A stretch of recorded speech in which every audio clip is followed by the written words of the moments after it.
Assalamualaikum warahmatullahi wabarakatuh. Perkenalkan, nama saya Sonia Putri, berasal dari Prodi Manajemen Pajak. Di sini saya akan menjelaskan materi mengenai bentuk dasar dan proses komunikasi perpajakan. Secara umum, komunikasi dasar dari komunikasi perpajakan itu sendiri terbagi menjadi dua, yaitu komunikasi verbal dan komunikasi nonverbal. Di sini saya akan menjelaskan apa itu komunikasi verbal.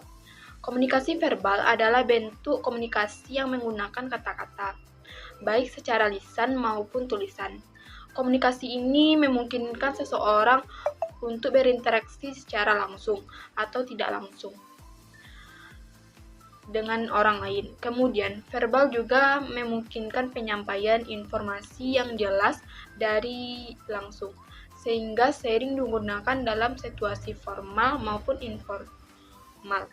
Contoh dari komunikasi ini seperti berbicara langsung, pidato, diskusi, menulis catatan, serta berinteraksi melalui media sosial. Apa itu komunikasi nonverbal? Komunikasi nonverbal adalah komunikasi yang tidak menggunakan kata-kata, melainkan melalui ekspresi wajah, gerakan tubuh, dan kontak mata, intonasi suara, dan bahasa isyarat.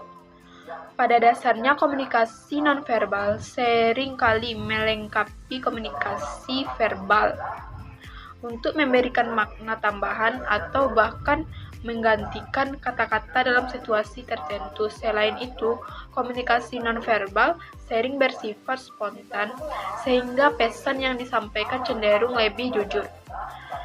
Contoh dari komunikasi ini seperti senyuman menunjukkan keramahan, anggukan kepala sebagai tanda. Selain itu, nada suara dan gestur juga merupakan sebagian dari komunikasi. Selanjutnya, komunikasi manakah yang lebih efektif? Menurut saya, 3 alasan kenapa komunikasi verbal lebih efektif karena 1. Komunikasi verbal dalam hal penyampaian informasinya yang lebih jelas dan langsung. 2. Nonverbal memiliki sifat yang kurang terstruktur dan tidak semua orang dapat memahami atau menerapkan bahasa nonverbal. 3. Komunikasi verbal lebih besar peluang untuk menghindari kesalahpahaman dengan penjelasan langsung. Selanjutnya, saya akan menjelaskan proses komunikasi dalam perpajakan.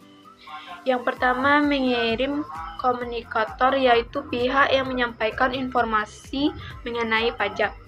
Dalam hal ini, otoritas pajaklah yang menjadi komunikator atau pengirim. 2. Pesan, berupa informasi yang diberikan pengirim kepada penerima. Dalam hal ini, pesan diberikan berupa aturan perpajakan, cara pelaporan, dan lain-lain. 3. Media atau saluran, berupa sarana yang digunakan untuk menyampaikan pesan, seperti seminar, aplikasi pajak, media sosial, atau situs web DJP. 4.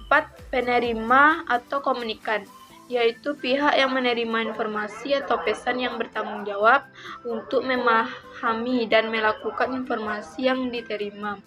Dalam hal ini, wajib pajaklah yang menjadi penerima atau komunikan. 5. Umpan balik, berupa respon dari wajib pajak terhadap informasi yang diberikan, bisa berupa pertanyaan, pelaporan, atau kepatuhan dalam pembayaran pajak.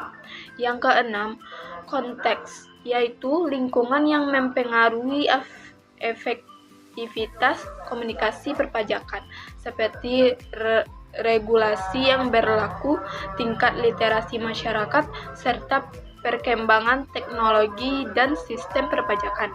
Yang ketujuh, hambatan atau gangguan, berupa faktor-faktor yang menghambat proses komunikasi, seperti yang 1.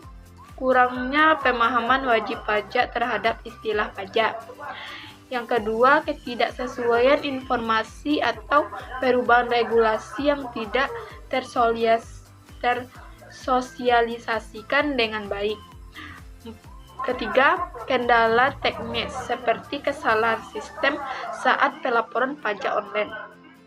Baiklah, hanya itu yang dapat saya sampaikan. Mohon maaf jika ada kesalahan kata. Wabillahi taufiq wal hidayah. Assalamualaikum warahmatullahi wabarakatuh.